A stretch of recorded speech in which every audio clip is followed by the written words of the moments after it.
নমস্কার বন্ধুরা, আমি পল্লবী তোমাদের মাঝে আবারও অনেক দিন পরে একটা নতুন ভিডিও নিয়ে চলে এলাম। আমি যে কন্টেন্টে ভিডিও করি, তো আজকের ভিডিওটা আমার কন্টেন্টের থেকে অনেকটাই আলাদা। আজকে যেই ভিডিওটা তোমাদের সঙ্গে শেয়ার করতে চলেছি সেটা হলো আসন। হ্যাঁ বন্ধুরা, আমরা উলের তৈরি আসন সবাই কম বেশি বাড়িতে বানিয়ে থাকি। বিশেষ করে যারা হাউসওয়াইফ তারাই বেশিরভাগ এই আসনগুলো তৈরি করে। আজকাল বন্ধুরা আমরা বেশিরভাগই কেনা আসন ব্যবহার করি। এখনকার দিনে কেনা আসন ব্যবহার করতে করতে এরকম হাতের তৈরি আসন এখন আর দেখাই যায় না। আগেকার দিনে এরকম হাতের তৈরি আসন সবার ঘরেই ব্যবহার করা হতো, কিন্তু বন্ধুরা আজকালকার দিনে কেনা আসন ব্যবহার করতে করতে এরকম সুন্দর হাতের তৈরি আসনের কথা তো মানুষ ভুলেই গেছে।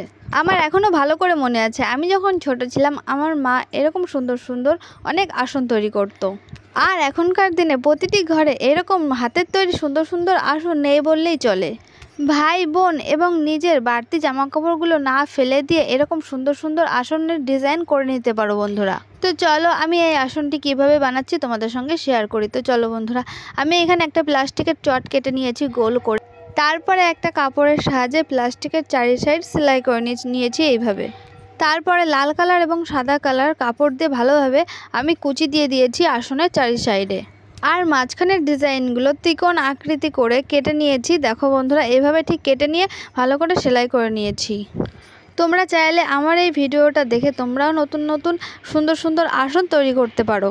আর যারা হাউসওয়াইফ ঘরে বসে থেকে থেকে বোর হচ্ছ, তো তোমরা এই রকম সুন্দর সুন্দর আসন বানিয়ে ফেলতে পারো ঘরের ফেলে দেওয়া কাপড়গুলো দিয়ে। আর বন্ধুরা তোমরা চাইলেও যে আমাদের বাড়ি গোপাল আছে, সেই গোপালের আসনও আমরা এইভাবে করতে পারি।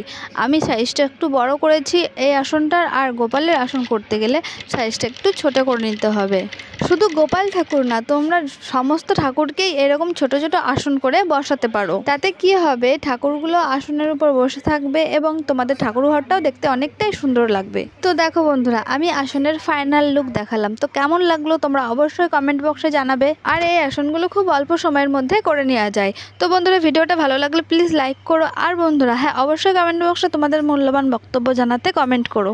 আর বন্ধুরা তোমরা ফেসবুক থেকে আমার এই ভিডিওটা দেখলে একটা লাইক করে দিও আর একটা ফলো করে দিও। আর তোমরা ইউটিউব থেকে দেখলে বন্ধুরা একটা সাবস্ক্রাইব আর একটা লাইক করে দিও।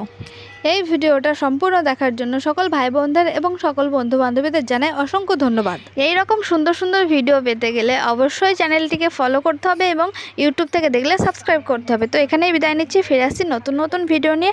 সুস্থ থেকো, ভালো থেকো।